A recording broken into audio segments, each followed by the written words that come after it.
Hi, I'm Natalie Dunbar, Enterprise Content Strategist at Anthem Inc., and welcome to Information Architecture and Content Strategy, the experience making magic of tidying stuff. My goal today is to share a little bit about how information architecture and content strategy have evolved over time as separate but increasingly complementary disciplines. To show together how they contribute to making sense of information spaces and to share a mini case study that visually demonstrates the experience making magic that happens when IA and content strategy come together in digital spaces a la Marie Kondo, my inspiration for this talk. A little about me. As you can see here, I've worn a lot of content hats and a few non content hats as a product manager and usability researcher. But over the years, I always seem to make my way back to content. And somehow, but for my stint at the Pasadena Weekly newspaper, I've managed to wear those hats in a lot of highly regulated spaces and verticals: insurance, higher education, federal government, and healthcare. Lots and lots of healthcare. And so now that you've gone down memory lane a little bit with me to understand the evolution of my career and how I ended up here today, let's take a quick look at the evolution of IA in books. I think you're all probably familiar with the Polar Bear book, the first edition shown here that came out in 1998, followed by the one in the middle, a volume by Earl Morrow that I actually purchased long before any books on writing web content. I think the architecture metaphor made sense for me. The organization of things, which I would later come to understand and refer to as a hierarchy of content, that metaphor made sense to me. And then in 2014, along came Abby Covert's book, How to Make Sense of Any Mess. By the time that volume came out, I was working side by side with an information architect at Kaiser and really wanted to better understand how we could collaborate on the projects that we were working on, specifically a redesign of the Kaiser Permanente website. Here we see the evolution of content strategy also in books. These are just some of the volumes that help to evolve content strategy into the discipline that it's become. Again, the book in the middle by Richard Sheffield helped me to successfully stand up a content strategy practice within the digital experience team of a small but mighty ad agency in downtown LA. I would later go on to replicate that process at both Kaiser and Anthem with some mixed results.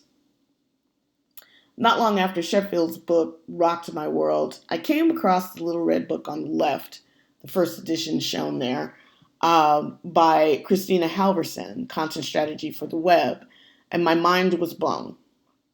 Where Sheffield helped me to structure the practice and define deliverables of content strategy, Halverson helped me to figure out how to scale the practice. And Kassane helped me to figure out how to articulate what content strategy is and what its benefits were to our many clients who knew they needed it but weren't always exactly sure why. Meanwhile, as we were all working to make information spaces neat and tidy, sometime in 2014, along comes Marie Kondo serving up the promise of life-changing magic by tidying up. I don't know about the rest of you, but I ended up with anxiety and a bit of a complex because I could not decide what sparks joy, what to get rid of, what to keep. And to be honest, her suggestion of a 30-book limit left me feeling a bit salty, which is kind of why I decided to use books as a metaphor for my talk today. I was drawn to this concept of tidying up, though, because I liked how it approached the art and science of making sense of stuff.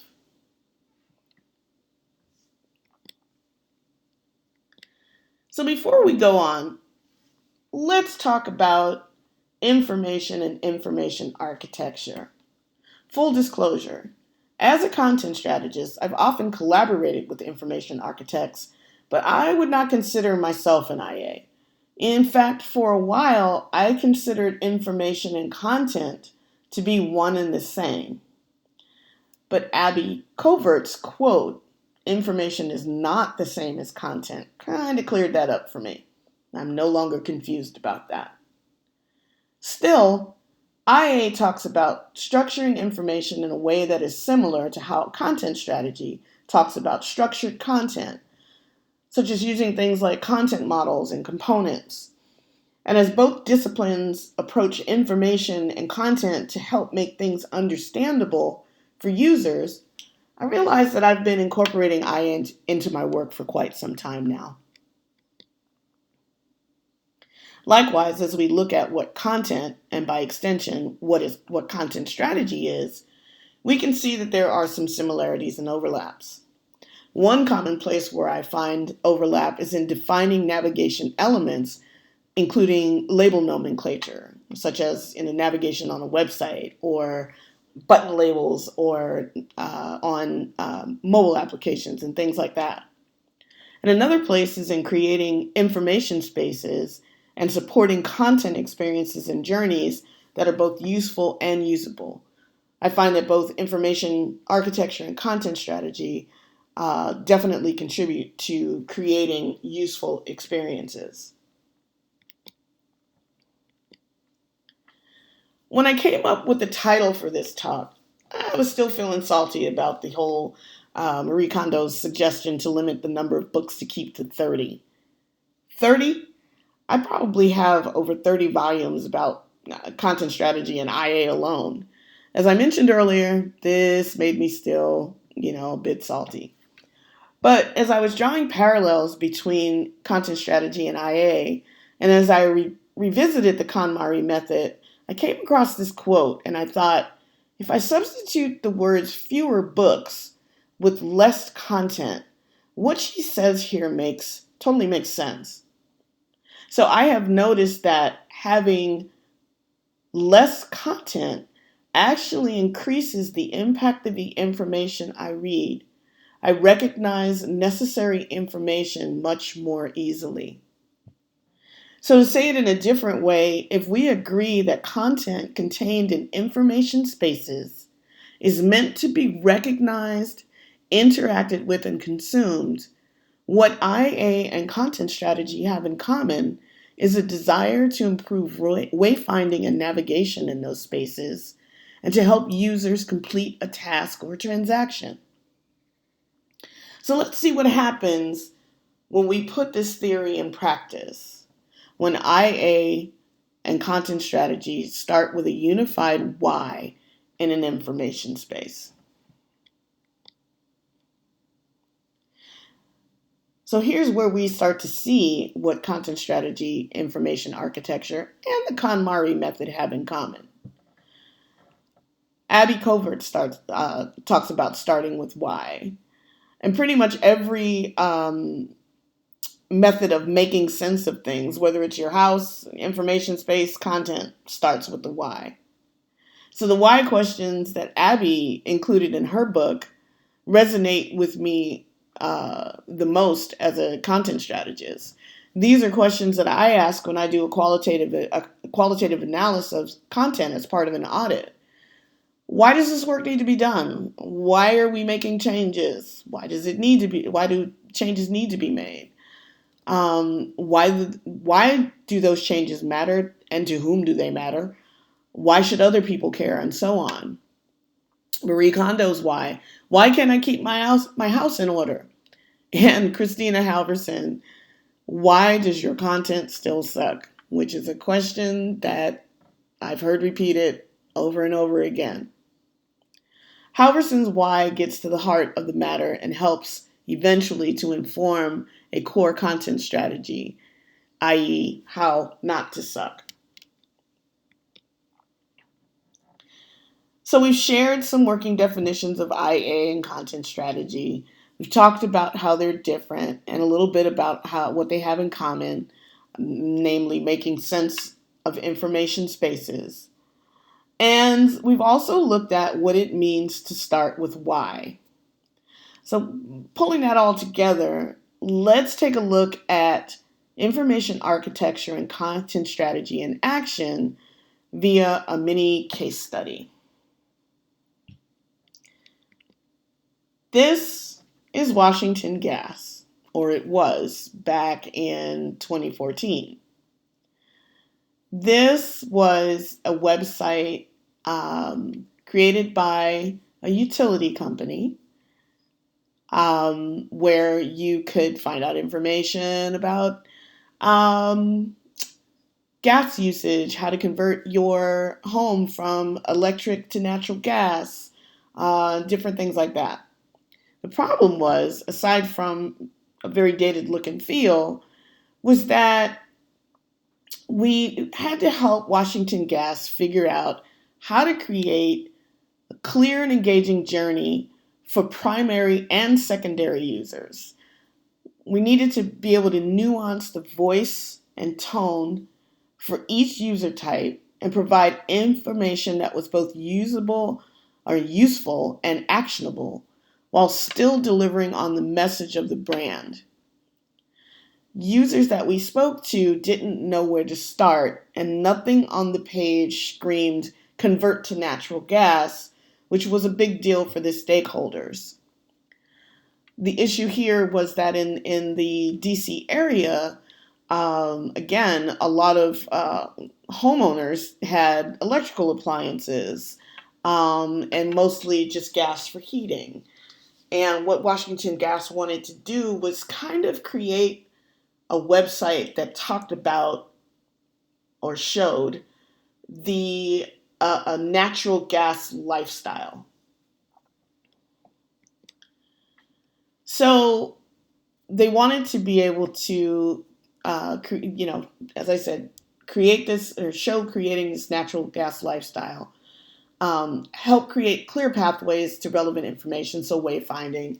They wanted to be informative, genuine, avoid jargon, and avoid confusing terminology, and speak to consumers about converting while clearly spelling out the steps necessary to make that conversion happen. One of the things that you should know is that there were 3 distinct user types that we had to speak to: homeowners, business owners or commercial customers, and then also contractors who would install natural gas appliances. Where we started was with one of the primary pain points, was for the users, which was the inability to find relevant information. So we introduced the mega menu here, and after asking a series of questions from the stakeholders as well as different user types, we came up with this concept of a mega menu that clearly showed information about appliances, both indoor and outdoor, with very lovely glossy photos of those appliances, what it was like to live with natural gas, facts about natural gas, including, cost savings and things like that. And of course, how to convert to natural gas. And then also we had for homeowners, how to find a contractor. We also had similar navigation experiences for your business or business owners and for contractors. I said earlier something about commercial customers. Business owners don't describe themselves as commercial customers. They describe themselves as business owners. So this is why we went with for your business as a navigation label. And again, for contractors and builders as well, because that's also 2 sub-audiences that are similar but not exactly the same. We also had at the request of the stakeholders, a navigation area for savings like rebates and things like that. So working in collaboration with IA and UX, this is the navigation of the site that we came up with. It was focused on educating and somewhat entertaining residential customers by delivering on the promise of a natural gas lifestyle. The site also acted as a resource for both their commercial customers, as I said, as well as contractors and builders who install natural gas appliances, as well as the framework necessary to bring natural gas into a structure and other related services. So we improved the findability of the relevant information, organized the content for 3 distinct user groups, maintained a clean and uncluttered look and feel, established a uncluttered look and feel. And also we kept, if I go back for a moment here, a utility nav here for things like contact us, paying your bill, and similar items that customers would sometimes land on this site and then express that they would still like to have a seamless way to get over to the actual transaction site. And we also had to add a drop down for emergencies in case of a gas leak or anything like that. What the site ended up looking like was on the homepage, this beautiful kitchen that I really would love to have. It's kind of hard to go wrong with these visuals, but the truth is a lot of what we found that resonated with both users and stakeholders was a magazine approach to depicting an aspirational aesthetic that homeowners could relate to. We did all this while improving wayfinding within the information spaces that we created on the site. We provided some ways for people to have shortcuts if they wanted to look at different products, like appliances, stoves, outdoor fireplaces, things like that that all ran from on natural gas, or if they wanted to look at whole home ideas, where they could visualize the types of appliances and things that they could have to create this natural gas lifestyle. Proud to say that after introducing this redesign of the Washington Gas Living website, we won a coveted Addy Award for this redesign. And I don't think the site is up any longer, but for the time that it was, conversions to natural gas actually did increase. So I think that we met our goal. So that's just a little bit of a look at what it's like to have uh, information architecture and content strategy work together and how they are complementary yet different, which brings me to this Venn diagram. So this is from digital.gov, and I love the quote from this article that where they talk about information architecture of your site being one of the ways that you express the content strategy. And they talk about how the two disciplines are so interconnected that you can't have one without the other, and how they have to be developed in unison. So things like working on the not just the structure of a navigation, but what do the labels say? What do they mean when a person comes to a website or uses a mobile app? Do the labels that we use help them to find their way through this information space? In the areas of responsibility and differentiation, um, overlap may change from team to team, company to company, or even project to project. And what I mean by that is that you may have some fluidity between a content strategist and an IA, or you may have one person wearing both hats. What's most important to note is that you need both of these disciplines to create the best possible experiences for users.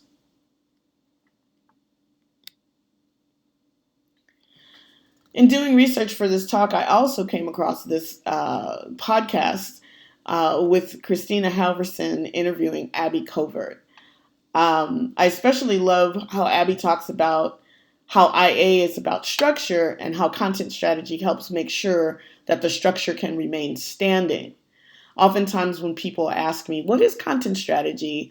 I tell them that it's less about writing words and the words on the page so much that it's about having content elements that support the type of experience that we're trying to create. Um, as disciplines, we need each other, and we will only get stronger. That need will only get stronger as we continue to evolve together.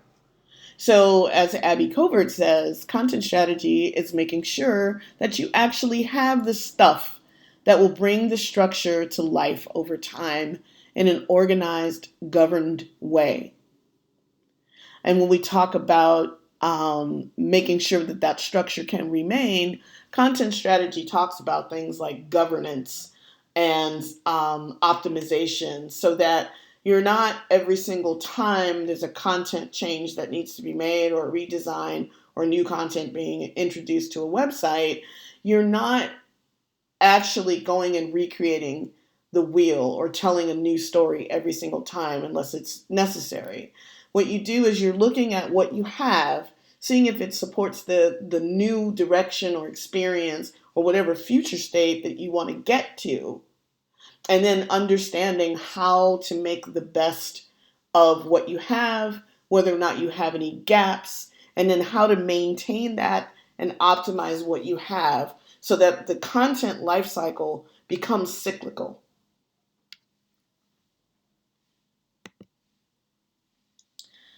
So that's about all I have today.